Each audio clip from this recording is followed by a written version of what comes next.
Millionaire watched his best friend dance with another man, and his heart burned with jealousy. Before we explore all the details of this incredible story, tell us where you're following us from and the time. Subscribe to the channel so you don't miss a thing, and let's embark on this journey together. She shouldn't have looked at him like that, but she did. Isabella Reed adjusted the silver bracelet on her wrist for the third time in 5 minutes, her dark eyes scanning the glittering ballroom of the Beverly Hills Hotel. The soft hum of conversation mixed with the gentle clinking of champagne glasses created a symphony she knew by heart, the sound of success. Tonight was her night.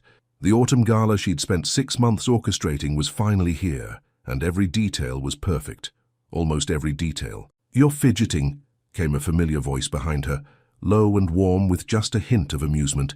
Isabella turned, and there he was. Nicholas Hayes stood with his hands casually tucked into the pockets of his perfectly tailored black tuxedo, his steel-gray eyes holding that quiet intensity that had made her heart skip since college. At 35, he carried himself with the kind of confidence that came from building an empire. His luxury hotel chain had made him one of the youngest billionaires in California. But to her, he was still the guy who brought her coffee during finals week and stayed up all night helping her practice presentations. "I'm not fidgeting," she lied, dropping her hand from the bracelet. "I'm ensuring quality control." Nicholas stepped closer, close enough that she could smell his cologne, something expensive and understated, just like everything else about him. "Isa, this event is flawless. You could run it blindfolded."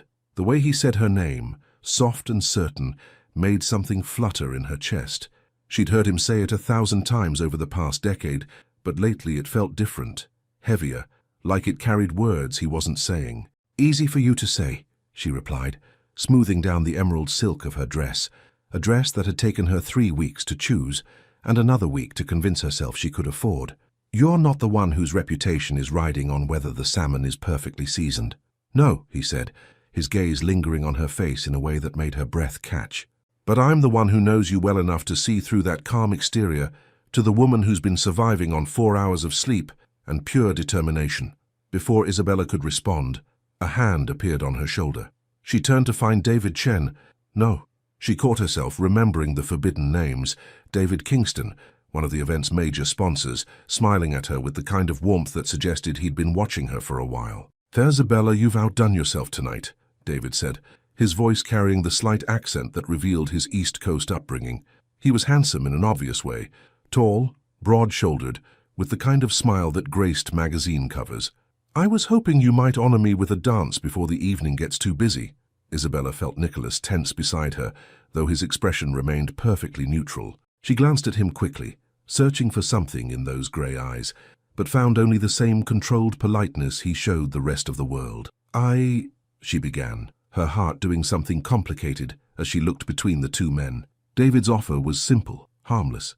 Nicholas was just her friend, her best friend, but still just a friend, wasn't he? "That sounds lovely," she heard herself say, placing her hand in David's outstretched palm. As David led her toward the dance floor, Isabella caught one last glimpse of Nicholas. For just a moment, so brief she might have imagined it, she saw something raw flash across his features, something that looked almost like, no, she was being ridiculous. The music swelled around them as David pulled her into a confident waltz. He was a good dancer, she realized, letting him guide her through the steps as other couples joined them on the polished marble floor. He smelled like cedar and ambition, and when he smiled down at her, she found herself smiling back. "You know," David murmured as they turned, "I've been wanting to ask you out for months, but Hayes always seems to be around." Isabella's step faltered slightly. "Nicholas, we're friends." "Are you?" David's question was gentle, but there was something knowing in his eyes. "Because the way he looks at you doesn't seem very friendly." Her heart started beating faster, and she found herself searching the crowd for Nicholas. She spotted him near the bar, a glass of whiskey in his hand, his attention seemingly focused on his phone. But even from across the room, she could feel the weight of his gaze. When their eyes met, the air between them seemed to shift. Nicholas's jaw tightened almost imperceptibly, and something dark and unreadable crossed his face before he deliberately looked away. "Isabella," David's voice brought her back to the moment. "You okay?" "Yes," she said quickly, forcing her attention back to her dance partner. "Sorry, But when she looked toward the bar again, Nicholas was gone. The song ended, and David kept her hand in his as he led her off the dance floor. "Thank you for the dance," he said, his thumb brushing across her knuckles. "I hope it won't be the last." Isabella managed another smile, but her mind was elsewhere, scanning the ballroom for a familiar figure in a black tuxedo. Where had Nicholas gone, and why did his sudden disappearance make her chest feel hollow? "Excuse me," she murmured to David, already stepping away. "I need to check on something." She found Nicholas's assistant, Claire, near the dessert table. "Have you seen Nicholas?" Isabella asked, trying to keep her voice casual. Claire looked surprised. "He left about 10 minutes ago. Said he had an early morning and needed to call it a night." Left, without saying goodbye. Nicholas had never, in 10 years of friendship, left an event without finding her first. Even when he was traveling for business, even when they'd had their rare disagreements, he always made sure to say goodbye. Isabella's phone buzzed with a text message. Her hands trembled slightly as she read it. "Great event, Isa. You were perfect tonight." She stared at the message, reading it over and over, searching for hidden meaning in the careful words. There was something wrong. Something had shifted, and she couldn't shake the feeling that everything had changed the moment she'd taken David's hand. As the gala continued around her, filled with laughter and congratulations and the sweet taste of professional triumph, Isabella felt a cold certainty settling in her stomach. She had lost something tonight, something precious and irreplaceable, and she had no idea how to get it back. Would you have made the same choice? What would you have done in her place? 3 days of silence felt like 3 years. Isabella stared at her phone for the 100th time that morning, her thumb hovering over Nicholas's contact. The screen showed their last exchange, his cryptic goodbye text from the gala night, followed by her unanswered response asking if everything was okay. The little read notification mocked her from beneath her message. He'd read it. He just hadn't replied. "Earth to Isabella," came Mia's voice from across the small cafe table. Her best friend, well, her best female friend, waved a perfectly manicured hand in front of Isabella's face. "You've been stirring that latte for 5 minutes. Unless you're trying to create a coffee tornado, I think it's mixed." Isabella set down her spoon with a clink that seemed too loud in the cozy Beverly Hills cafe. Outside, palm trees swayed in the October breeze, and the afternoon sun painted everything in that golden California light that usually made her feel hopeful. Today, it just felt distant. "Sorry," she murmured, finally looking up at Mia's concerned brown eyes. "I'm just obsessing over why Nicholas ghosted you after the gala," Mia finished, her perfectly arched eyebrow rising. "Because that's what you've been doing since you called me at 6 a.m. yesterday, panic rambling about mixed signals and disappeared best friends." Isabella winced. Had she really called that early? The past few days felt like a blur of checking her phone, overanalyzing that last text, and trying to convince herself that Nicholas's sudden distance didn't matter as much as it clearly did. "He didn't ghost me," Isabella protested weakly. "He's probably just busy with work. You know how he gets when he's expanding into new markets." Mia leaned back in her chair, her expression switching to the no-nonsense look she'd perfected during her years as a family therapist. "And when was the last time Nicholas Hayes was too busy for you?" "I'll wait." Isabella opened her mouth to argue, then closed it. Because Mia was right. In 10 years of friendship, Nicholas had never gone more than a day without some form of contact. Even during his busiest acquisition deals, even when he was traveling across time zones, he always found a way to check in. A text about something silly he'd seen that reminded him of her. A photo of terrible hotel coffee with a message about how she'd ruined him for anything that wasn't her perfectly calibrated brew. A random call just to hear her voice after a long day. The silence wasn't just unusual, it was unprecedented. "Maybe I said something wrong," Isabella whispered, more to herself than to Mia. "Or maybe he's upset about the David situation." "What David situation?" Mia's eyes sharpened with interest. "You mean tall, handsome, sponsor guy who kept looking at you like you were the last piece of chocolate cake?" Heat crept up Isabella's neck. "It was just a dance, a harmless dance." "Isabella," Mia's voice went gentle but firm. "Honey, look at me." Reluctantly, Isabella met her friend's gaze. "How long are you going to keep pretending you don't see what everyone else sees?" "I don't know what you mean. The way Nicholas looks at you, the way you light up when he walks into a room, the fact that you've both been tiptoeing around something for years and calling it friendship." Isabella's heart started that familiar racing rhythm it did whenever someone got too close to the truth she'd been hiding from herself. "Nicholas and I are friends. Good friends. Best friends. That's all. Is it? Mia challenged. Because the way you've been falling apart for 3 days suggests otherwise. Before Isabella could respond, her phone buzzed against the marble table. Both women looked down at the screen, and Isabella's breath caught. Nicholas Hayes. Her hands trembled slightly as she swiped to open the message. Can we talk? I'll pick you up at 7. N. The simple words sent her heart into overdrive. She read them twice, 3 times, searching for tone in the sparse text. Was he angry? Hurt? Ready to explain why he'd been avoiding her? Well? Mia prompted, clearly reading over Isabella's shoulder. What are you going to say? Isabella's fingers hovered over the keyboard. Part of her wanted to make him wait, the way he'd made her wait. Part of her wanted to demand an explanation for the past 3 days of torture, but a bigger part, the part that had been aching since the moment she realized he'd left the gala without saying goodbye, just wanted to see him again. Okay, I'll be ready. She hit send before she could second-guess herself. The response came immediately. Thank you. 2 words that somehow carried the weight of everything unsaid between them. Isabella, Mia said softly, reaching across the table to cover her friend's hand. Whatever happens tonight, whatever this conversation brings up, just remember that some friendships are too strong to break. But maybe, just maybe, they're strong enough to become something more. Isabella squeezed Mia's hand, grateful for the support even as her stomach churned with nervous energy. What if I'm reading this all wrong? What if he just wants to talk about business? Or he's planning another trip? Or what if he doesn't? Mia interrupted gently. What if this is exactly what it feels like? As Isabella walked back to her apartment later that afternoon, Mia's words echoed in her mind. The October air carried the scent of jasmine from someone's garden, and the familiar sounds of LA traffic created a backdrop she usually found comforting. Today, everything felt charged with possibility and terror in equal measure. She spent 2 hours getting ready, showering, doing her hair in loose waves that framed her face, choosing a simple but elegant black dress that Nicholas had once complimented. She applied her makeup carefully, focusing on making her dark eyes pop, then immediately worried she was trying too hard. By 6:45, she was pacing her living room, checking her reflection in every mirror she passed. The apartment felt too small, too warm, despite the air conditioning humming quietly in the background. At exactly 7 p.m., a soft knock echoed through her door. Isabella took a deep breath, smoothed her dress one final time, and walked to the door. Her hand hesitated on the handle for just a moment, because somehow she knew that whatever was waiting on the other side was going to change everything. She opened the door, and there was Nicholas. He looked tired, she realized immediately.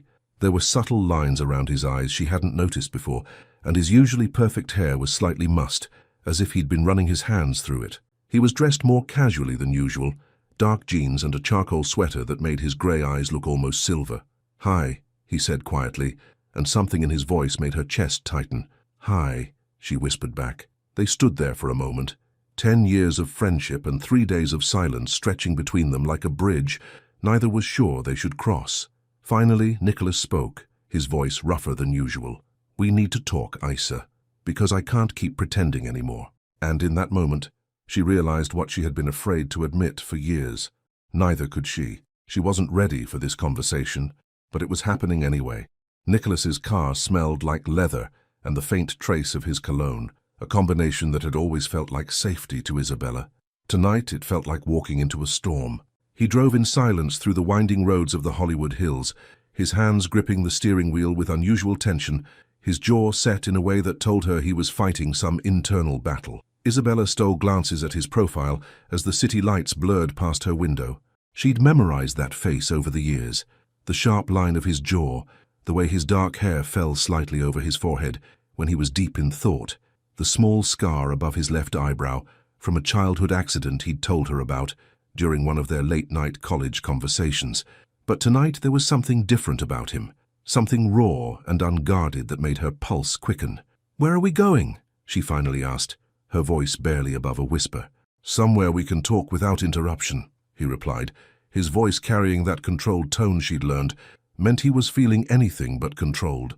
They pulled into the empty parking lot of Griffith Observatory, the iconic building dark against the night sky. Los Angeles sprawled below them like a carpet of diamonds, beautiful and endless. Nicholas had brought her here before, late-night drives when they were younger, times when the world felt too heavy, and they needed perspective. But this felt different, more intimate, more dangerous. He turned off the engine, and suddenly the silence was deafening. Isabella could hear her own heartbeat, could feel the weight of everything unsaid pressing against her chest, like a physical force. "Nicholas," she began, but he held up a hand.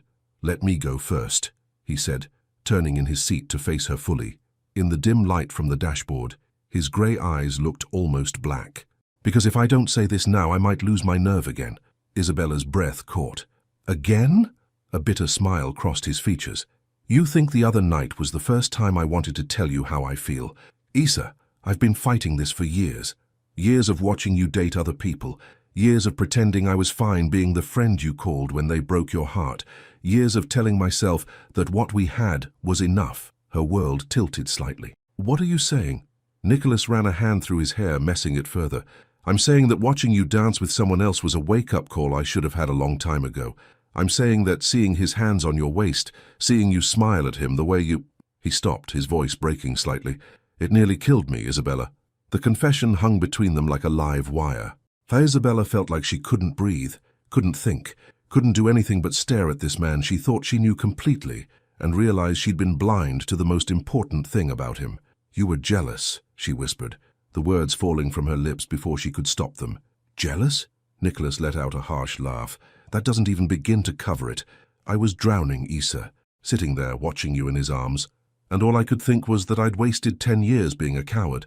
Isabella's hands were shaking now. "Nicholas, I know this changes everything," he continued, his voice raw with emotion. "I know I'm probably destroying the best thing in my life by telling you this, but I can't pretend anymore. I can't watch you move on with someone else and smile and nod and act like it doesn't tear me apart." Tears burned at the back of Isabella's eyes.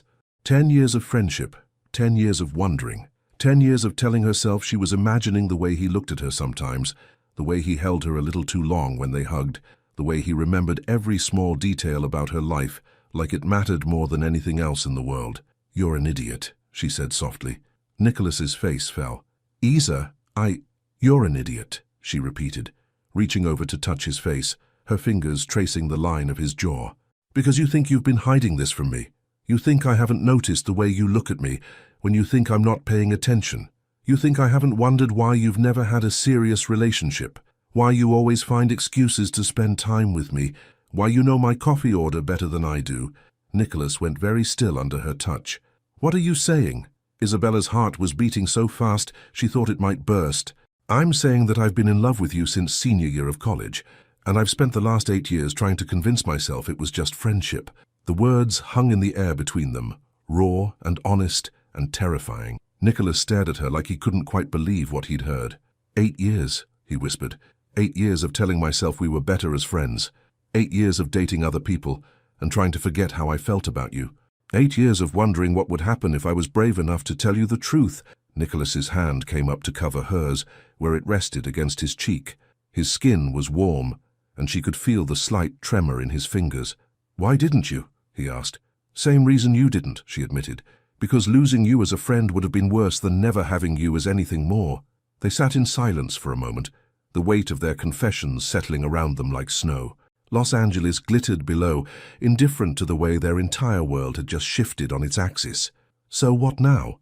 Nicholas asked, his voice barely audible.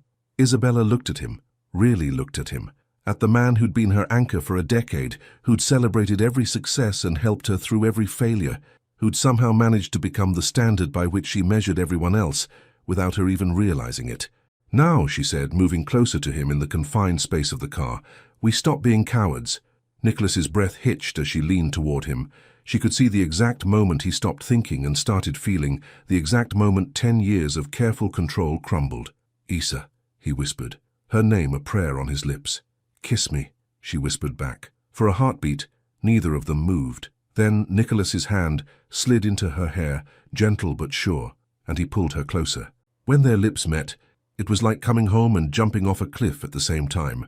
The kiss was soft at first, tentative, as if they were both afraid this moment might shatter like glass. Then deeper, more certain, as if they were trying to make up for years of wanting in a single touch. When they finally broke apart, both breathing hard, Nicholas rested his forehead against hers. "I love you," he said simply, like it was the most natural thing in the world.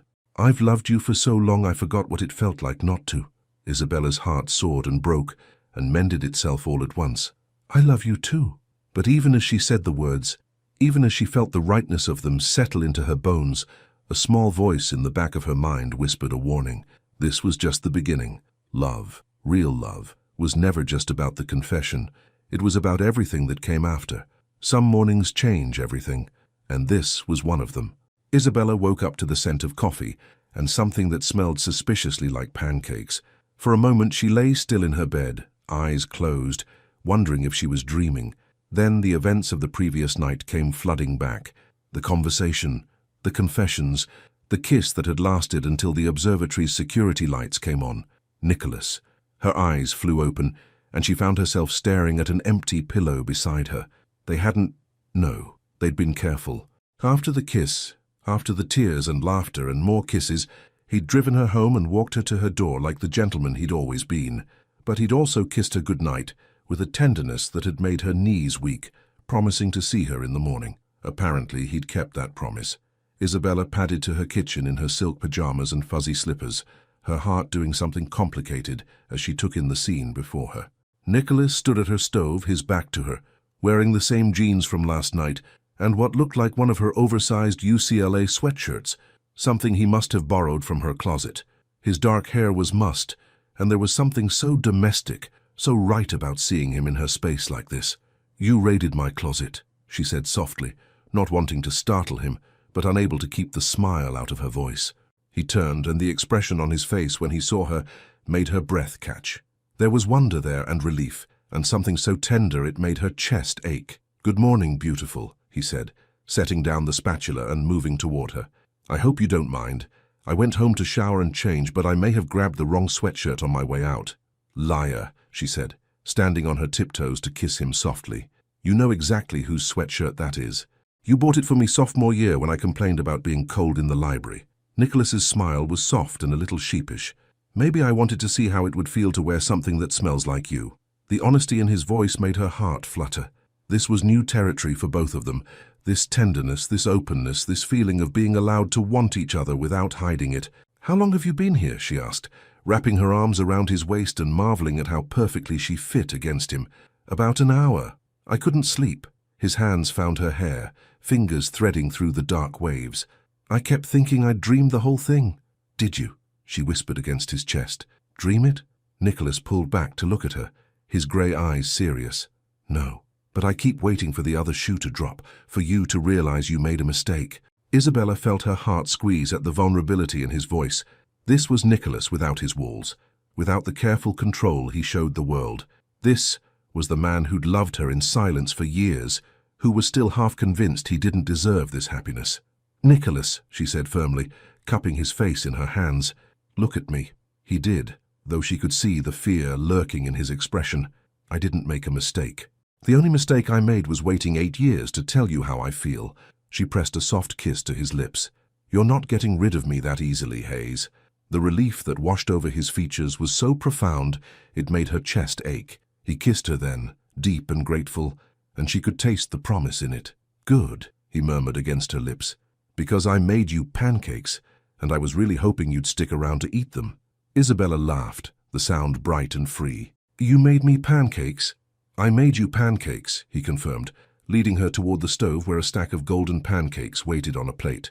"With blueberries, and I may have gone a little overboard with the coffee situation." She looked over at her counter and had to stifle another laugh. He'd clearly gone to the market early. There were bags from 3 different coffee shops, a variety of pastries, fresh fruit, orange juice, and what looked like enough food for a small army. "Nicholas," she said, trying to sound stern but failing miserably, "this is enough food for 10 people. "I wasn't sure what you'd want," he said, looking almost embarrassed. "And I wanted this morning to be perfect. I wanted you to have everything you could possibly want." The sweetness of it, the care behind the gesture made tears prick at her eyes. "You know what I want?" "What?" "Coffee and pancakes with the man I love. Everything else is just bonus." Nicholas went very still at her casual use of the word love, like he was still getting used to hearing it in daylight, without the cover of darkness and confession. "Say it again," he said quietly. "What?" "Say you love me again. I need to hear it when I can see your face." Isabella's heart melted completely. She reached up to touch his cheek, marveling at how different this felt from every other morning of her life. "I love you, Nicholas Hayes," she said clearly, watching the way his eyes lit up at the words. "I love your terrible morning hair and the way you bought half of Beverly Hills because you wanted to make me breakfast. I love that you remember how I like my coffee, and that you're wearing my sweatshirt because you missed me after 3 hours apart." "I did miss you," he admitted. "Is that crazy? We've been apart for longer than that thousands of times, but last night, after I dropped you off, it felt wrong, like I was leaving part of myself behind." "Not crazy," Isabella assured him, going up on her toes to kiss him again. "Perfect." They ate breakfast at her small kitchen table, their knees bumping together, stealing kisses between bites of pancakes and sips of perfectly brewed coffee. It should have felt awkward, this new intimacy, but instead it felt like the most natural thing in the world. "I should probably warn you," Nicholas said as they finished eating. "I have no idea how to do this." "Do what?" "Be your boyfriend." The word sounded strange coming from him, and he laughed softly. "God, that sounds weird. I'm 35 years old and I feel like I'm 16. Isabella reached across the table to take his hand. "We'll figure it out. We have time. Do we?" There was something in his voice that made her look at him more closely. "Isa, people are going to have opinions about this, about us. My family, your friends, the business world, everyone's going to have something to say about Nicholas Hayes dating his best friend." The reality of what he was saying hit her like a cold wave. She'd been so caught up in the euphoria of finally being with him that she hadn't thought about the outside world, about the scrutiny that came with loving someone whose life was lived in the public eye. "Are you having second thoughts?" she asked quietly. "No." His answer was immediate and firm. "Never. But I need you to know what you're signing up for. I need you to be sure." Isabella looked at him, at this man who'd brought her breakfast and worried about her comfort, and was already trying to protect her from things that hadn't even happened yet. This man who'd loved her in secret for years and was now brave enough to love her in the light. "I'm sure," she said simply. "Are you?" Nicholas brought her hand to his lips, pressing a soft kiss to her palm. "I've never been more sure of anything in my life." But even as they smiled at each other across her kitchen table, even as the morning sun painted everything golden and perfect, Isabella couldn't shake the feeling that this was just the calm before the storm. Because Nicholas was right. The world was going to have opinions, and not all of them were going to be kind. The photograph was everywhere, and it changed everything. Isabella stared at her phone screen in the crowded Starbucks, her coffee growing cold as she scrolled through the gossip blog that Mia had frantically texted her about. There it was, a crystal-clear image of her and Nicholas from 3 nights ago, taken as they left a small Italian restaurant in West Hollywood. His hand was on her lower back, her head tilted toward him as they laughed at something he'd whispered. They looked happy, in love, completely oblivious to the photographer lurking in the shadows. "Billionaire Hotel Herr Nicholas Hayes spotted with mystery woman," read the headline in bold, accusatory letters. "Who is the beautiful brunette who's captured the heart of LA's most eligible bachelor?" Isabella's stomach dropped as she read further. They'd identified her within hours. Isabella Reed, 27, event planner and longtime friend of Hayes.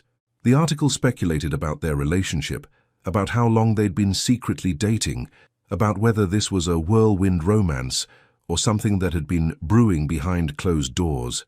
Her phone buzzed with an incoming call. "Nicholas, have you seen it?" His voice was tight with barely controlled anger. "I'm looking at it now," she said quietly, glancing around to make sure no one in the coffee shop was paying attention to her conversation. "How did they even know we were there? Someone must have tipped them off, or they've been following me." The frustration in his voice was palpable. "Isa, I'm so sorry. I should have been more careful. I should have—" "Nicholas, stop." Isabella stood up, gathering her things. "This isn't your fault." "Isn't it?" His laugh was bitter. "I knew this would happen. I knew the moment we went public, the vultures would circle." Isabella pushed through the coffee shop door onto the busy sidewalk, her mind racing. In the 3 weeks since they'd officially become a couple, they'd been careful, or so she'd thought. Quiet dinners, movie nights at her apartment, walks in less crowded parts of the city. She'd almost convinced herself they could have a normal relationship, that his wealth and status wouldn't matter. How naive she'd been. "Where are you?" Nicholas asked. "Walking to my office. I have a client meeting in 20 minutes. Cancel it. Come to my place. We need to talk about how we're going to handle this." Isabella paused at a crosswalk, watching the chaos of LA traffic while trying to process the chaos in her own life. "Handle what?" Nicholas, we're two adults in a relationship. We don't owe anyone an explanation. You don't understand, he said quietly. This is just the beginning. By tonight, there will be photographers outside your apartment, your office. They'll dig into your past, your family, your college years. They'll find people who knew you and pay them to share stories, real or made up. The light changed, but Isabella didn't move. You're scaring me. I'm trying to prepare you. This is my world, Isa. This is what comes with being with me. As if summoned by his words, Isabella noticed a man with a large camera across the street, his lens pointed in her direction. Her blood ran cold. Nicholas, she whispered into the phone. I think there's already someone watching me. She heard him curse under his breath. Where exactly are you? Corner of Wilshire and... Don't move. I'm sending security. Security? Isabella's voice pitched higher. Nicholas, I don't need... Yes, you do. His tone brooked no argument. This is what I was trying to tell you. From now on, your life isn't going to be private anymore. Every move you make, every person you talk to, everything you wear, it's all going to be analyzed and critiqued and splashed across gossip sites. Isabella felt like she couldn't breathe. The photographer was definitely watching her now, and she could see at least 2 other people with cameras joining him. How had this happened so fast? I can't do this, she whispered. What? I can't live like this, Nicholas. I can't have strangers following me around, taking pictures, writing stories about my life. The silence on the other end of the line was deafening. So what are you saying? Nicholas's voice was carefully controlled, but she could hear the fear underneath. I don't know. Isabella closed her eyes, feeling tears threaten. I didn't think it would be like this. The car will be there in 2 minutes, Nicholas said quietly. Please get in it. Come to my house. Let's figure this out together. Isabella opened her eyes and looked at the growing crowd of photographers across the street.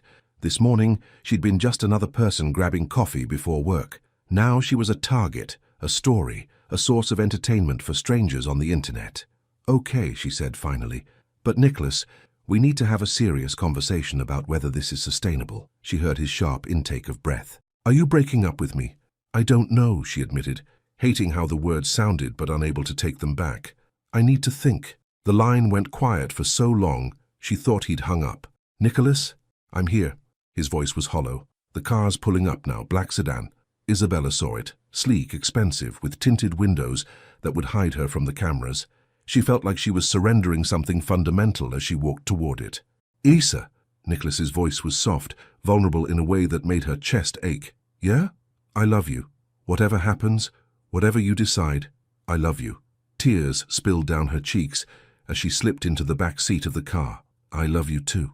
That's what makes this so hard. As the car pulled away from the curb, Isabella watched the photographers through the tinted glass. They were already on their phones, probably calling their editors, already spinning the story of how Nicholas Hayes's girlfriend had run away from them. She'd wanted a fairy tale romance.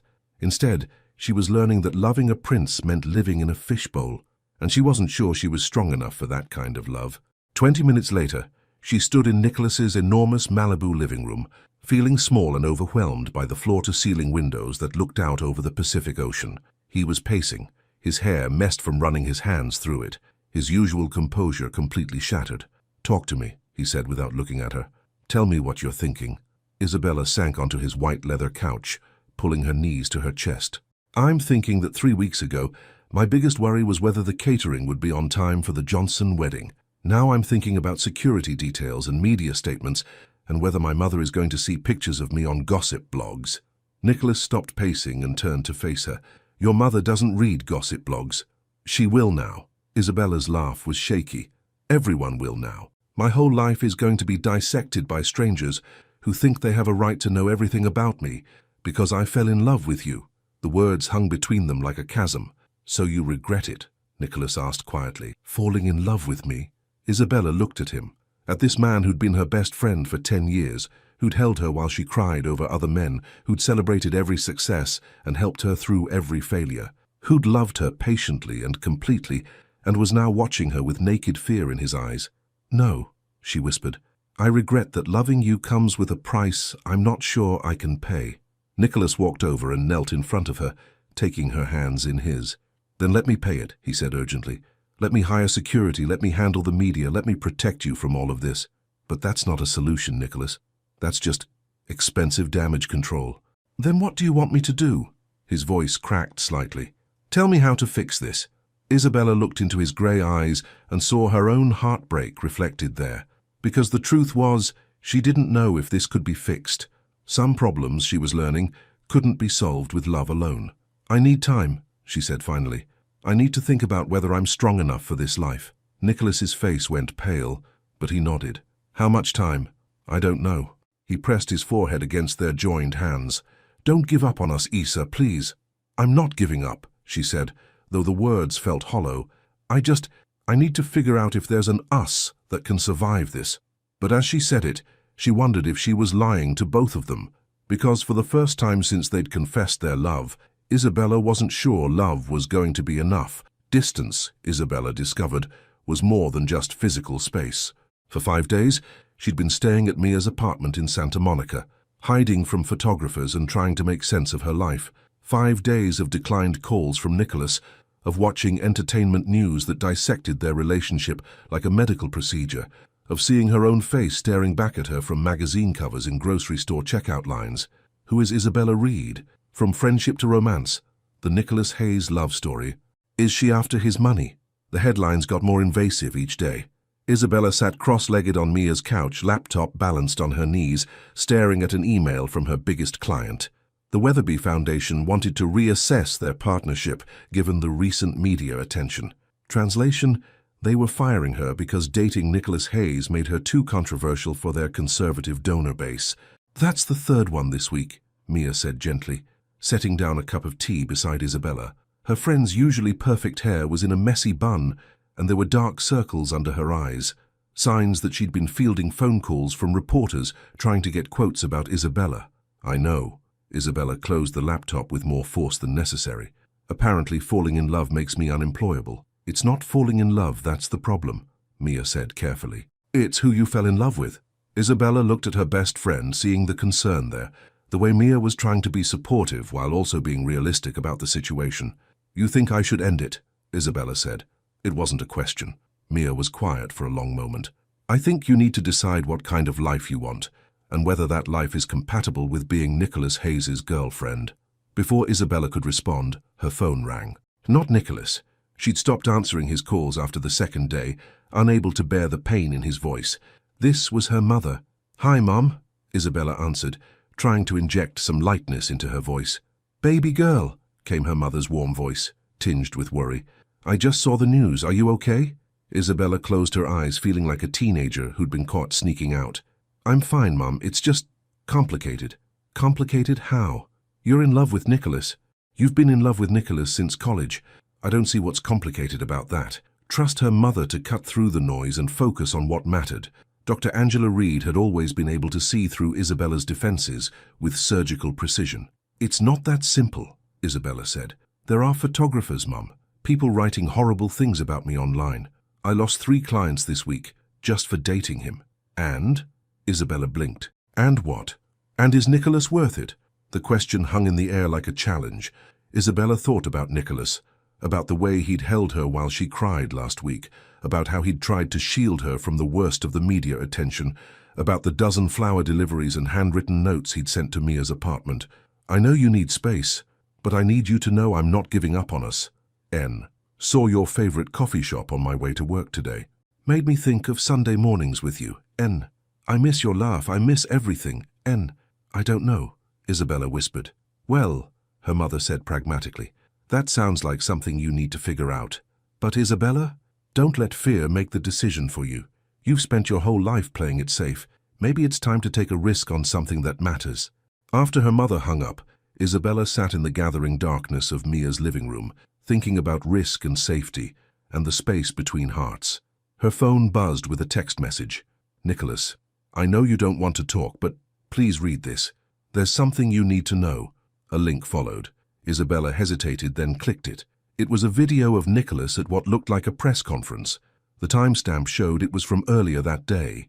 Isabella's heart began to race as she watched him step up to a podium, looking tired but determined.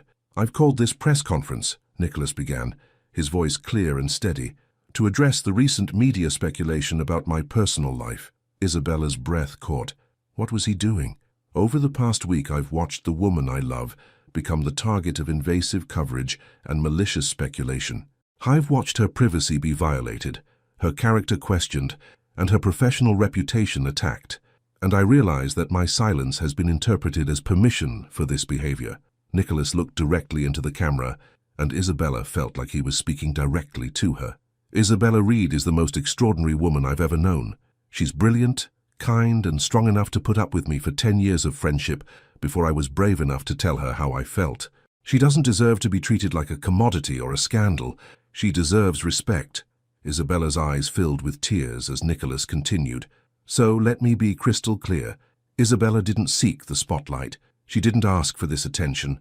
She simply had the misfortune of falling in love with someone whose life comes with unwanted scrutiny. And if you want to write stories about us, if you want to speculate about our relationship, then here are the facts. I love her. I've loved her for years, and I plan to love her for the rest of my life, regardless of what any of you think about it. Nicholas paused, his jaw tightening with emotion. But I also want to say this directly to Isabella, because I know she's watching. I'm sorry. I'm sorry I didn't protect you better. I'm sorry my world crashed into yours without warning, and I'm sorry if loving me has caused you more pain than joy. Isabella was crying now, clutching the phone like a lifeline. You asked for time to think, and I'm giving you that time. But I need you to know that I'm not going anywhere. I'll wait as long as it takes, because some things, some people, are worth waiting for. The video ended, and Isabella sat in stunned silence. Mia appeared beside her, having obviously watched over her shoulder. Well, Mia said softly, that's how you fight for someone. Isabella's phone immediately started ringing. Reporters, probably, wanting her reaction to Nicholas's very public declaration. She ignored it, instead scrolling through the comments under the video. Most were supportive, surprisingly. People calling Nicholas's statement romantic and brave.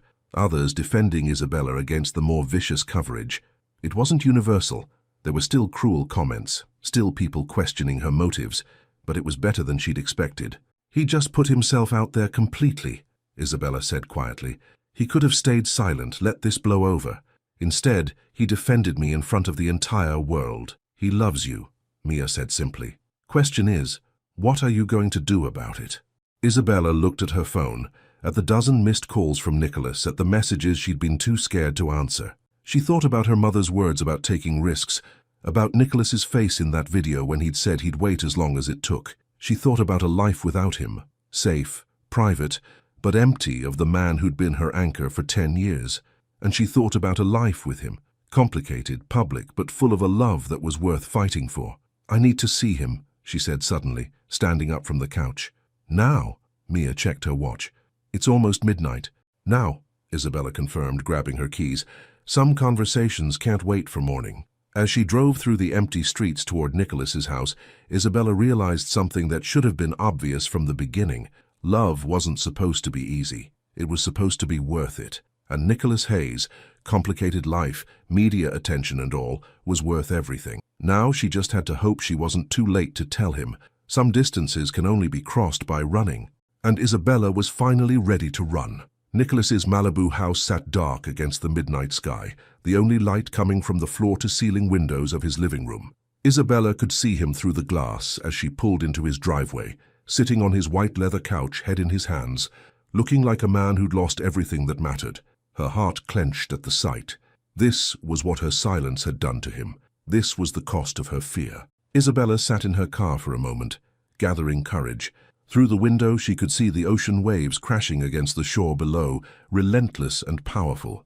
Like love, she thought, like the feeling that had brought her here, despite every rational reason to stay away. She got out of the car slowly, her heels clicking against the stone driveway. The sound seemed unnaturally loud in the quiet night. As she approached the front door, she could see Nicholas more clearly through the window. He was still wearing the same dark suit from the press conference, but his tie was gone. His shirt partially unbuttoned, his usually perfect hair disheveled from running his hands through it. Before she could lose her nerve, Isabella rang the doorbell. The effect was immediate. Nicholas's head snapped up, his body going rigid with attention.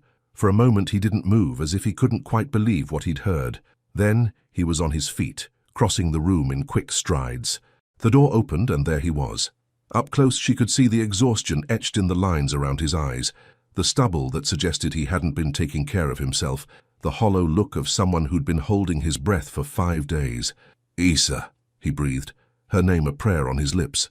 Hi, she said softly, suddenly feeling shy. I saw your press conference. Nicholas's expression was carefully guarded, as if he was afraid to hope. And, instead of answering with words, Isabella stepped forward and wrapped her arms around his waist, burying her face in his chest. She felt his sharp intake of breath, felt the way his whole body seemed to melt with relief, felt his arms come around her like he was trying to memorize the feeling of holding her. I'm sorry, she whispered against his shirt. I'm so sorry I ran. Nicholas's hand found her hair, fingers threading through the dark waves. Don't apologize. You needed time. You needed space, I understand. Isabella pulled back to look at him, her hands framing his face. No, you don't understand. I didn't just need space, I was scared. I was terrified of what loving you would cost me, and I let that fear make me a coward. You're not a coward, Nicholas said firmly. You're human. This situation, that is not normal. It's not fair to ask someone to deal with this level of scrutiny just for loving me. But that's exactly what you did in that press conference, Isabella said, her voice growing stronger. You stood up in front of the world and said I was worth it. You put yourself on the line for me, for us. And what did I do? I hid. Nicholas cupped her face in his hands, his thumbs brushing away tears she didn't realize had started falling. You're here now. That's all that matters. Is it? Isabella searched his eyes. Nicholas, I lost 3 clients this week. There are photographers following my mother to her book club. Someone found my college roommate and paid her to give an interview about my dating history. I know, he said quietly. I tried to have my legal team shut down the worst of it, but— Stop, Isabella interrupted. That's exactly what I'm talking about. You can't protect me from all of this.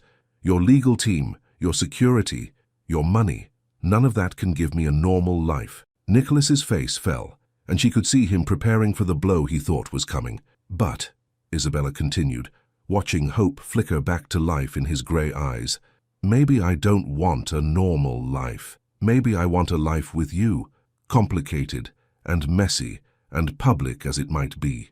Nicholas went very still. What are you saying? I'm saying that I spent 5 days trying to imagine my life without you. And you know what I realized? Isabella smiled through her tears. I'd rather be miserable in the spotlight with you than happy in the shadows without you. The sound Nicholas made was somewhere between a laugh and a sob.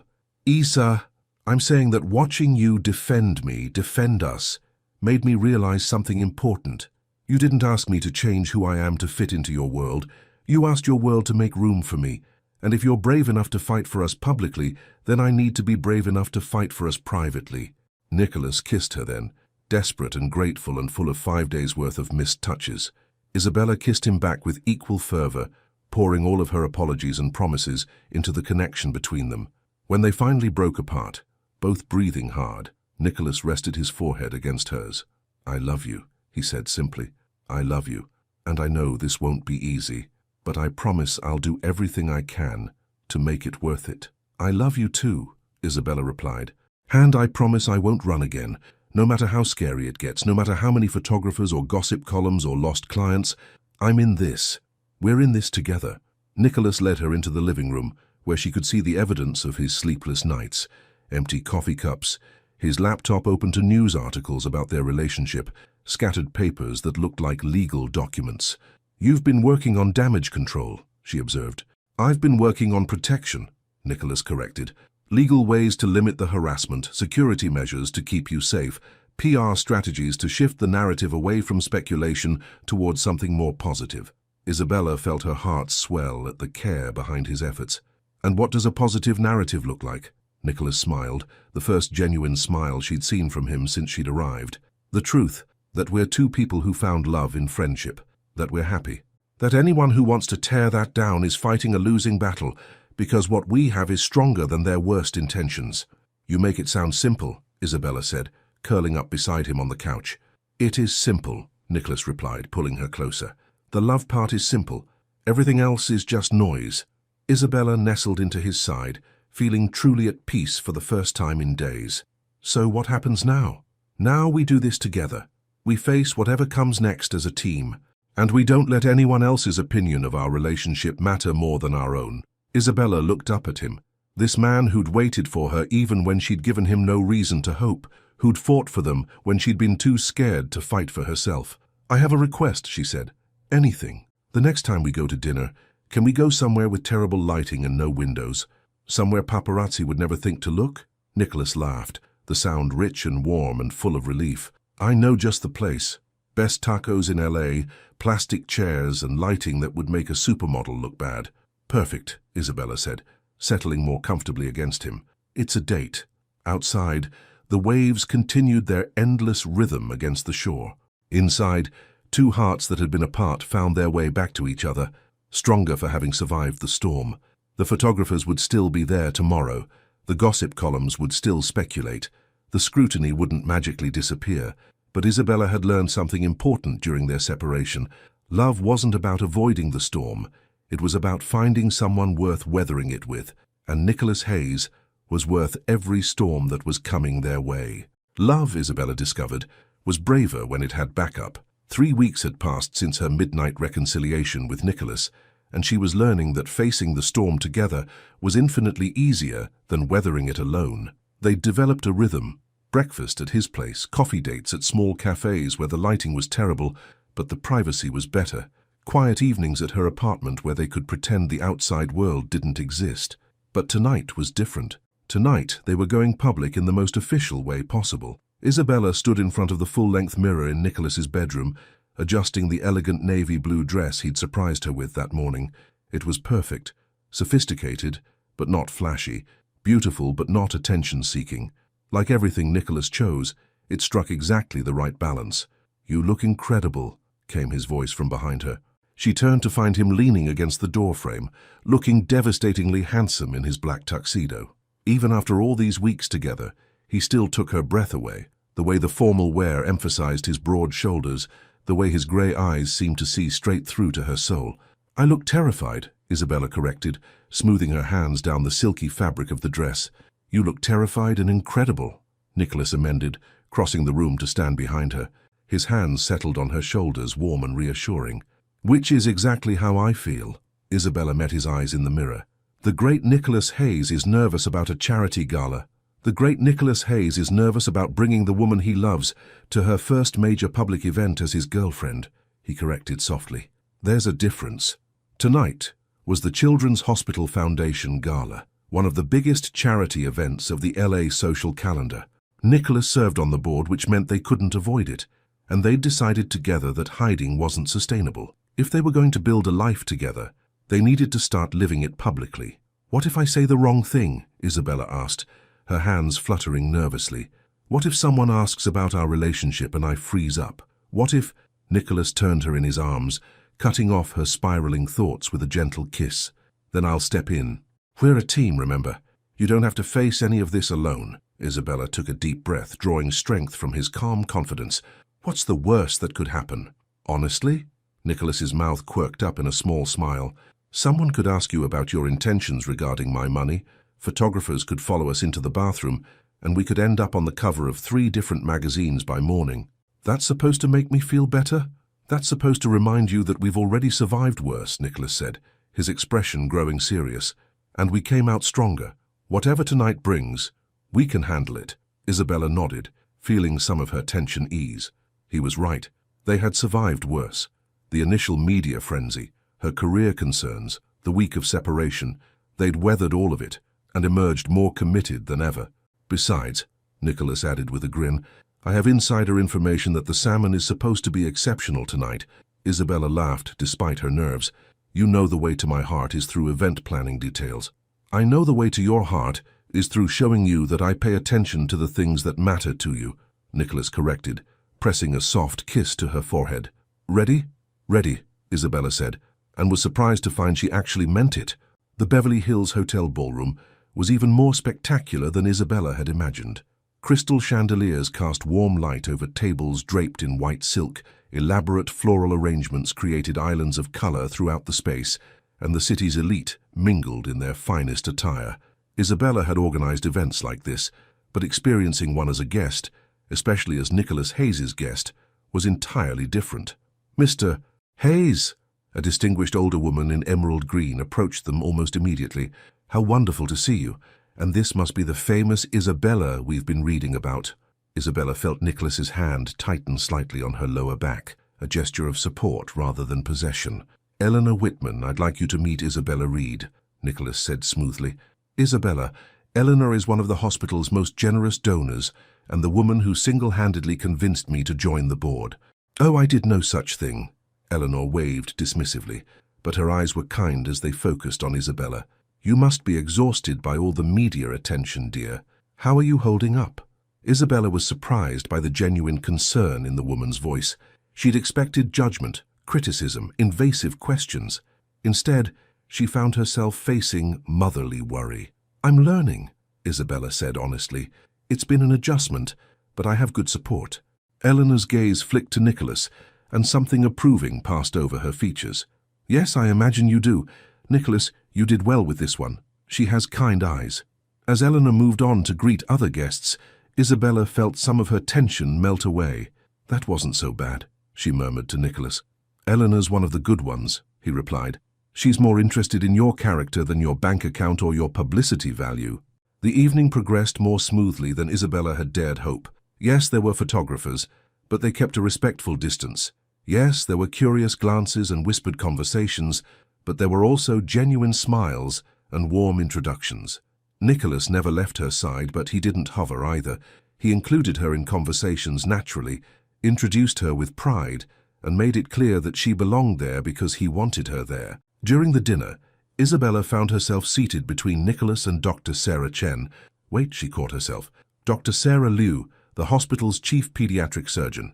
The woman was brilliant and funny, and she drew Isabella into a conversation about event planning that made the evening feel less like a test and more like a dinner party. You know, Dr. Liu said as dessert was being served, we've been looking for someone to help us revamp our annual fundraising events. Someone with fresh ideas who understands both the business side and the heart of what we're trying to accomplish. Isabella felt her pulse quicken. That sounds like an incredible opportunity.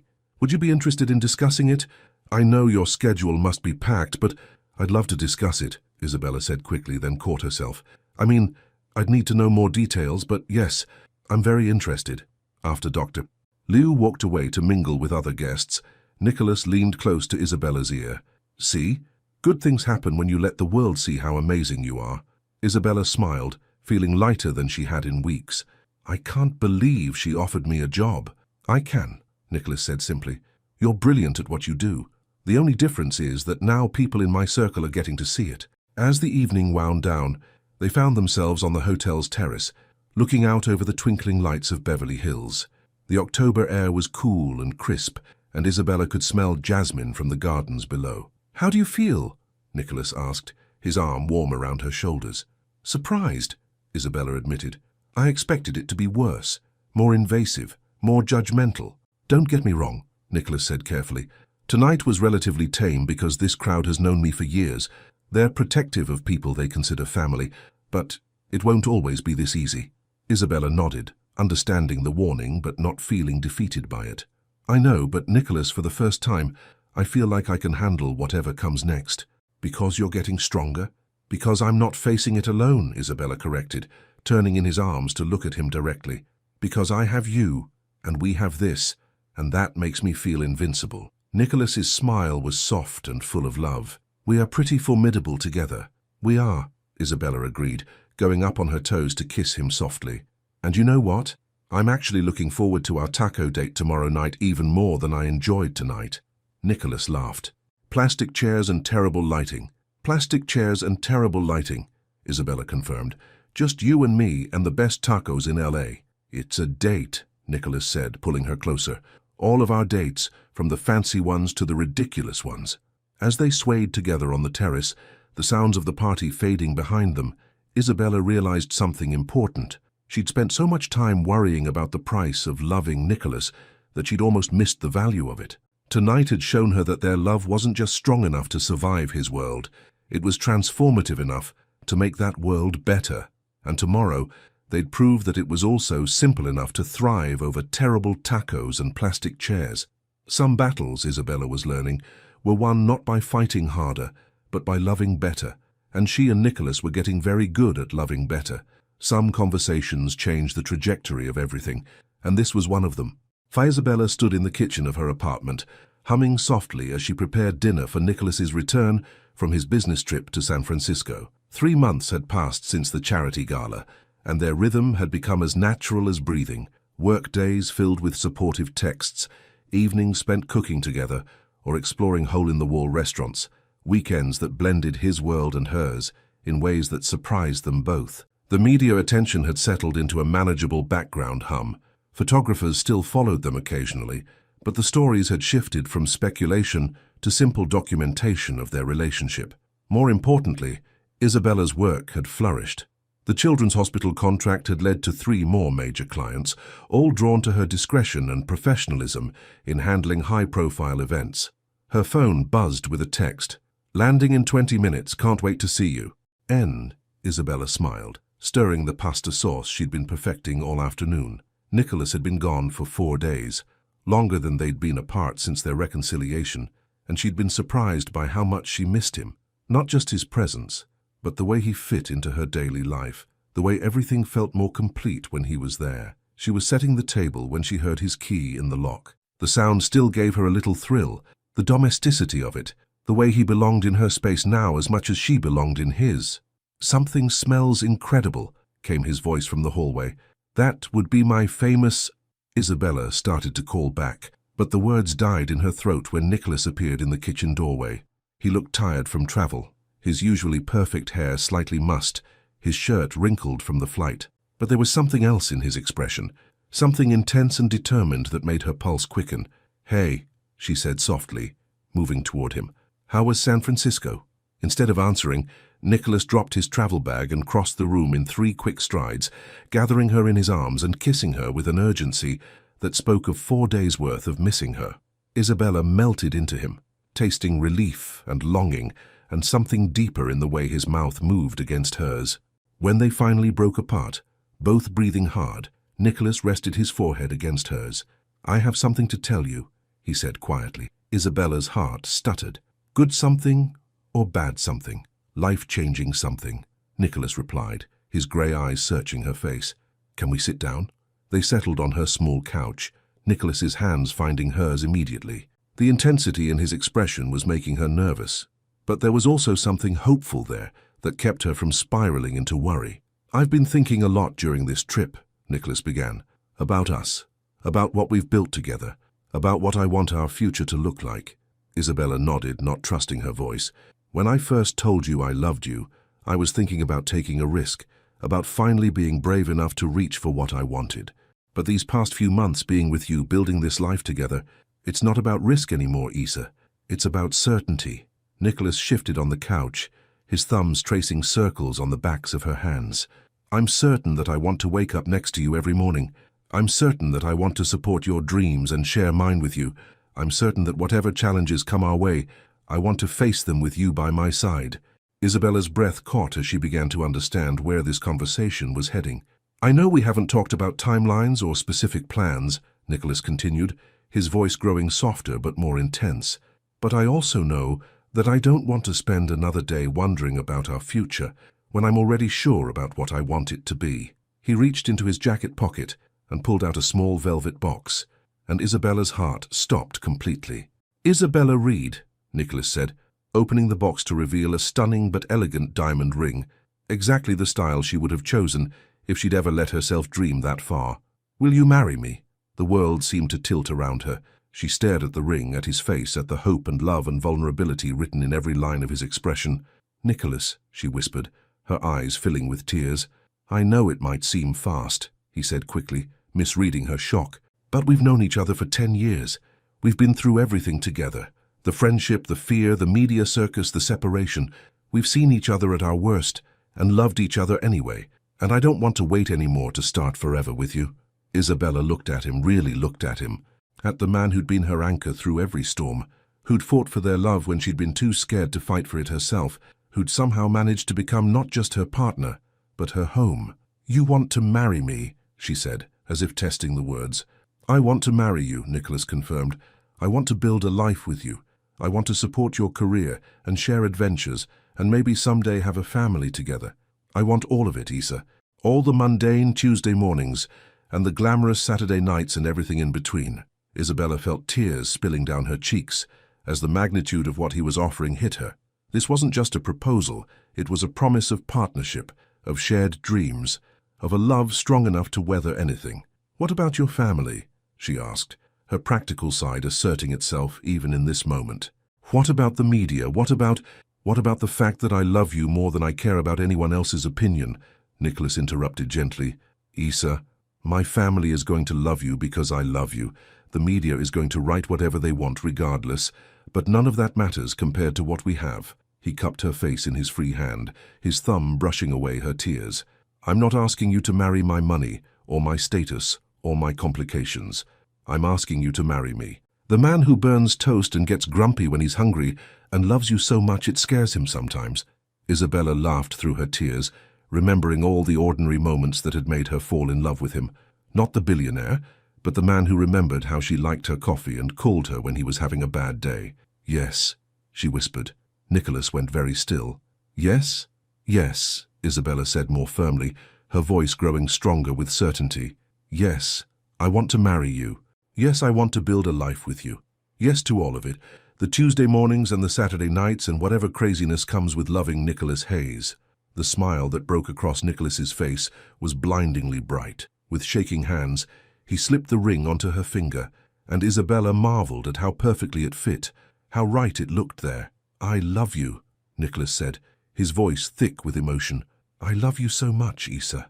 "I love you too," she replied, admiring the way the diamond caught the light. "Though I have to say your timing is terrible. The pasta is probably overcooked by now." Nicholas laughed, pulling her close.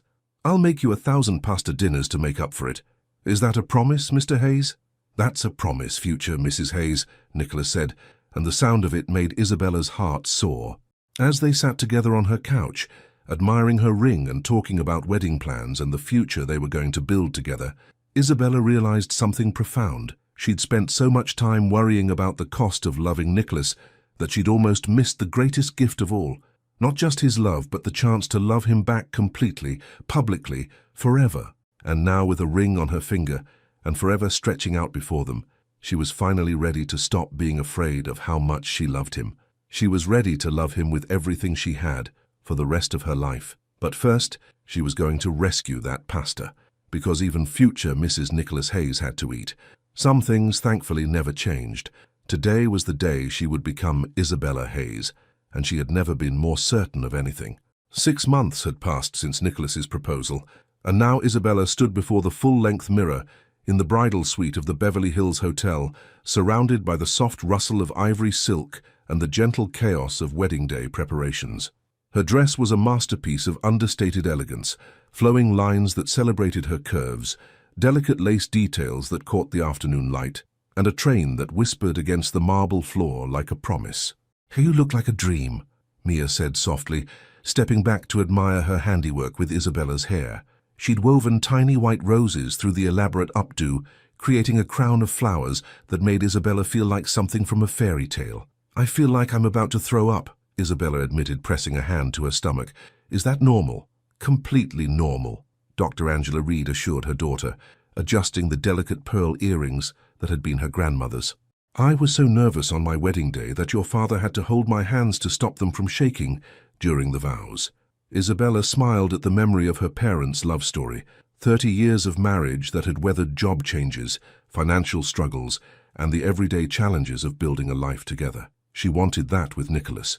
Not just the romance, but the partnership, the friendship, the quiet strength that came from choosing each other every day. A soft knock at the door interrupted her thoughts. "Come in," Mia called.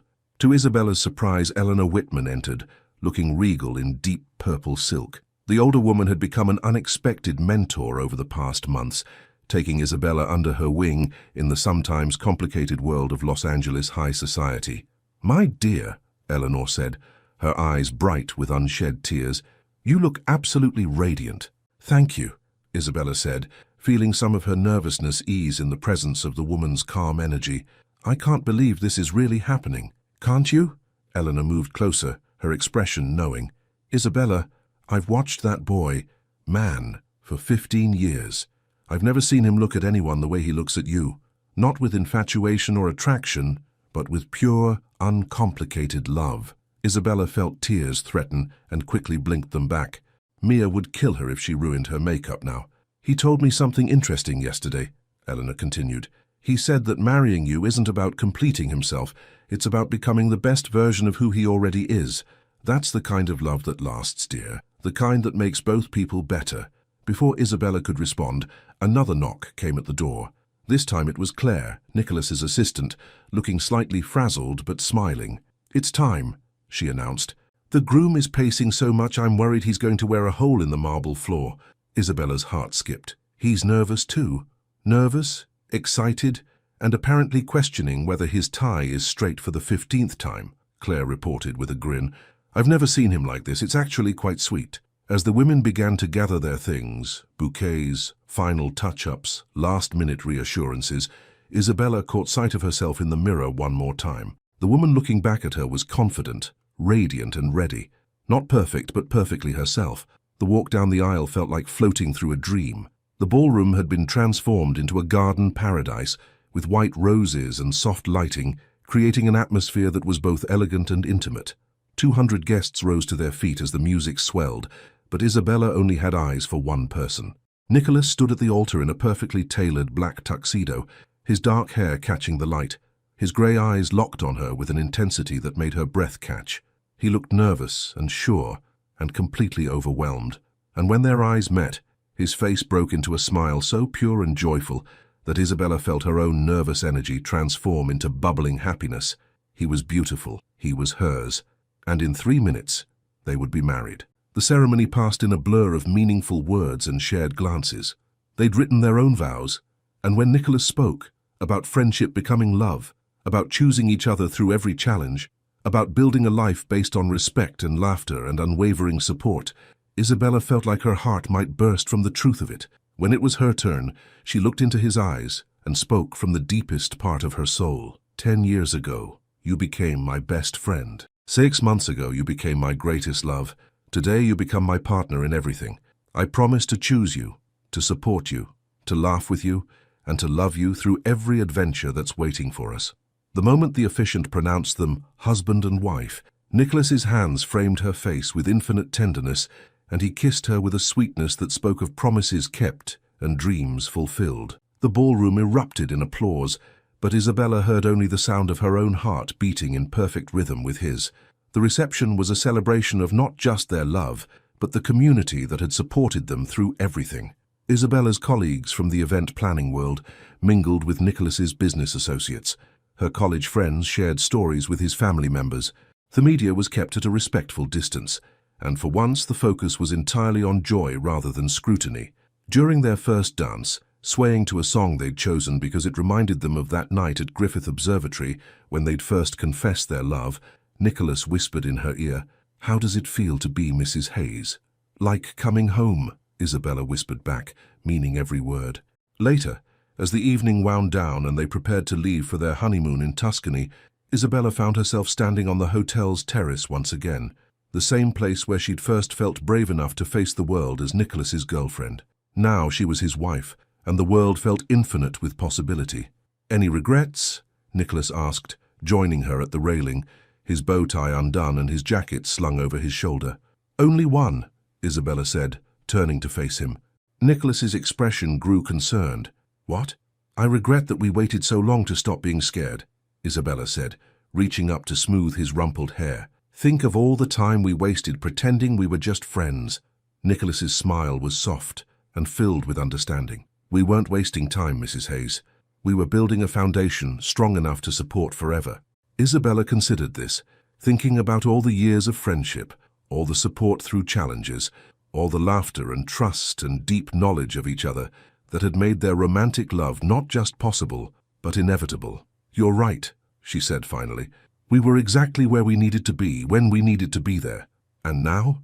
Isabella looked at her husband, this man who had been her anchor, her safe harbor, her greatest adventure. The man who had loved her patiently and completely, who had fought for their relationship when she'd been too scared to fight, who had proven that love could be both practical and magical. "Now we're exactly where we're supposed to be," she said simply. Nicholas kissed her then, soft and sure and full of promises for all the tomorrows stretching out ahead of them. As the lights of Los Angeles sparkled below and the stars wheeled overhead, Isabella realized that this wasn't the end of their story. It was the beginning of everything, and she couldn't wait to discover what forever looked like with Nicholas Hayes by her side. Some love stories, she'd learned, weren't about finding the perfect person. They were about finding the right person and choosing to build something perfect together. She and Nicholas had found each other in friendship, discovered love in vulnerability, and committed to forever in joy. Everything else was just details. Beautiful, complicated, wonderful details that they would navigate together, one day at a time, for the rest of their lives. Mrs. Isabella Hayes had a nice ring to it, she thought, but more importantly, it had a beautiful future attached to it. 5 years later, some stories never really end. They just keep getting better.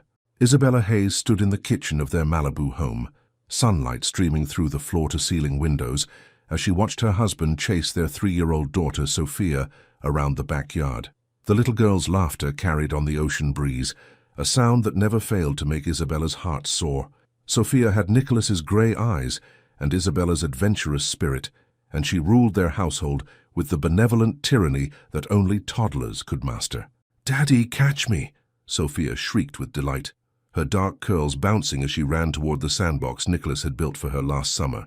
"I'm coming for you, little monster," Nicholas called back, his voice filled with the kind of joy that had replaced the controlled composure Isabella had once known. Fatherhood had softened him in the most beautiful ways, revealing depths of playfulness and tenderness she was still discovering. Isabella smiled as she finished packing the picnic basket for their afternoon at the park, a Saturday tradition they'd maintained even as their lives had grown busier and more complex. Her event planning company had expanded beyond her wildest dreams, now employing 12 people and handling some of the most prestigious events on the West Coast. Nicholas's hotel empire had grown too, but he'd learned to delegate more, to prioritize the quiet moments that made success meaningful. "Mommy!" Sophia burst through the sliding glass door, her chubby arms reaching up to be lifted. "Daddy says we're going to the park with the swings." "That's right, sweetheart," Isabella said, scooping up her daughter and inhaling that unique scent of sunshine and innocence that seemed to cling to children. "Are you excited?" "So excited," Sophia declared, clapping her hands. "Can we get ice cream?" "We'll see," Isabella said, the universal parent response that meant probably yes, but I want you to eat your lunch first. Nicholas appeared in the doorway, grass stains on his white t-shirt and dirt smudged on his cheek.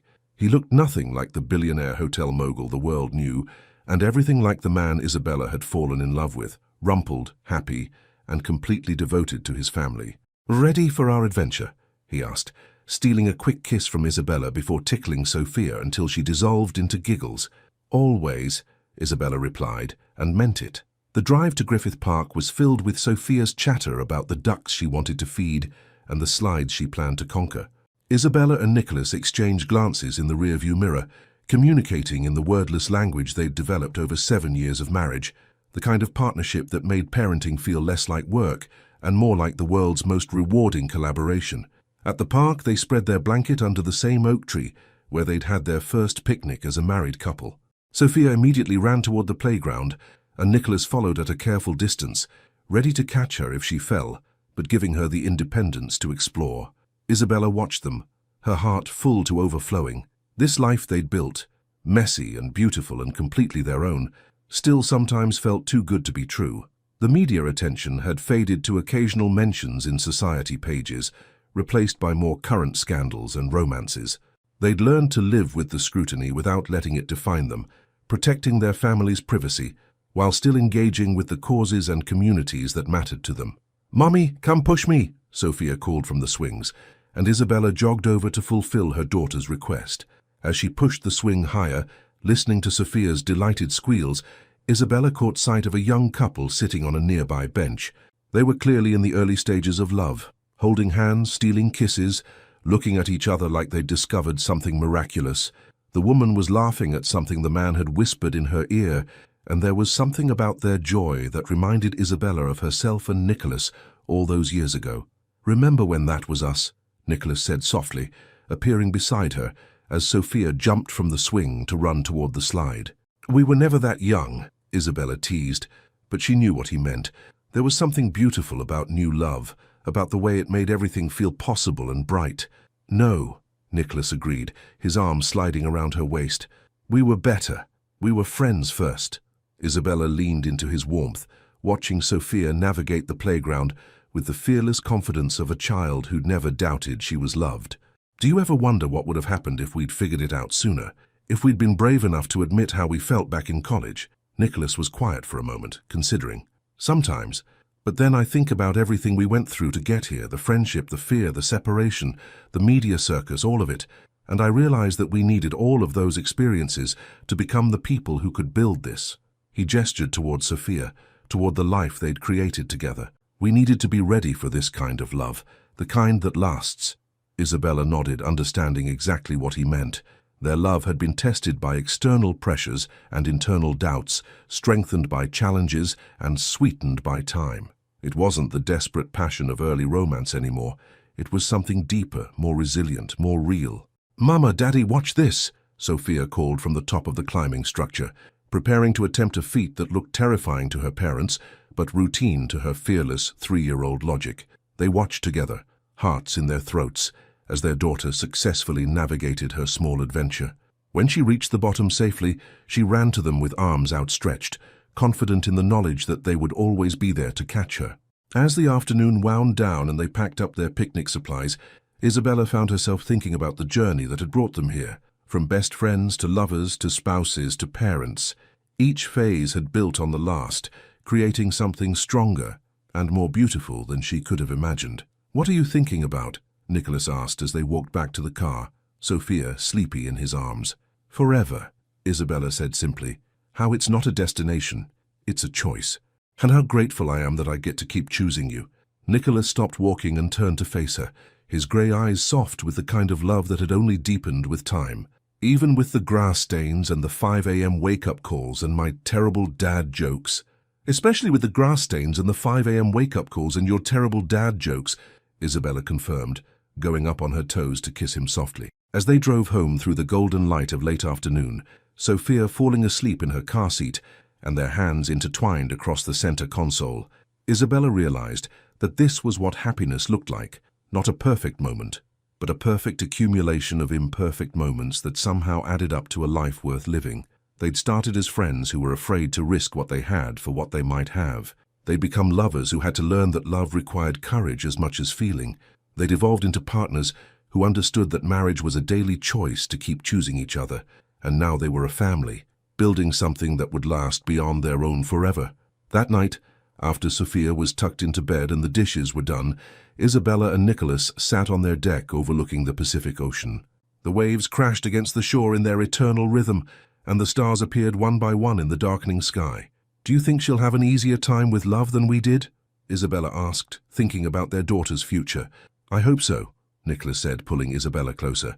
"But I also hope she understands that the best things in life are worth waiting for, worth fighting for, worth being brave enough to reach for, even when you're scared." Isabella smiled, thinking about the scared woman she'd been 5 years ago, terrified of what loving Nicholas might cost her. She'd had no way of knowing then that love didn't take, it gave. It gave purpose and strength and joy beyond anything she'd thought possible. "She'll understand," Isabella said with quiet confidence, "because she'll have an example of what real love looks like." "Yeah?" Nicholas's voice was soft with emotion. "What does real love look like?" Isabella looked at her husband, this man who'd been her best friend, her greatest love, her partner in everything, the father of her child, her anchor in every storm. This man who still made her coffee exactly the way she liked it, who still remembered every important date, who still looked at her like she was the most beautiful woman in the world, even when she was covered in finger paint and exhaustion. "It looks like this," she said simply. "It looks like choosing each other every day, even when it's hard. It looks like building something together that's stronger than what either of us could create alone. It looks like forever that starts fresh every morning." Nicholas kissed her then, soft and sure and full of 5 years' worth of shared memories and infinite tomorrows yet to be written. And as the waves continued their ancient song below, and their daughter slept peacefully in the house they'd built with love, Isabella knew with absolute certainty that she'd found exactly what she'd been looking for without even knowing she was searching. She'd found her home, her partner, her forever. She'd found the love story she was meant to live, a message from the heart. Isabella and Nicholas's journey reminds us that the greatest love stories aren't always the easiest ones. Sometimes love asks us to be braver than we think we can be, to risk more than feels comfortable, and to choose each other again and again, especially when the world makes it difficult. Their story teaches us that true love isn't about finding someone perfect. It's about finding someone worth fighting for, someone who makes you want to become the best version of yourself, someone who feels like home even in the middle of a storm. From friendship to romance, from private moments to public scrutiny, from fear to courage, from I love you to I do to forever, Isabella and Nicholas showed us that real love grows stronger through challenges, not in spite of them. Now it's your turn to share. What moment in their story touched your heart the most? Was it Nicholas's public declaration of love, Isabella's brave return that midnight, their first confession at Griffith Observatory, or perhaps their quiet family moments 5 years later? Thank you so much for watching until the end. If you enjoyed this story, don't forget to subscribe to the channel, leave a like, and comment your thoughts. Your participation is very important to us. See you next time.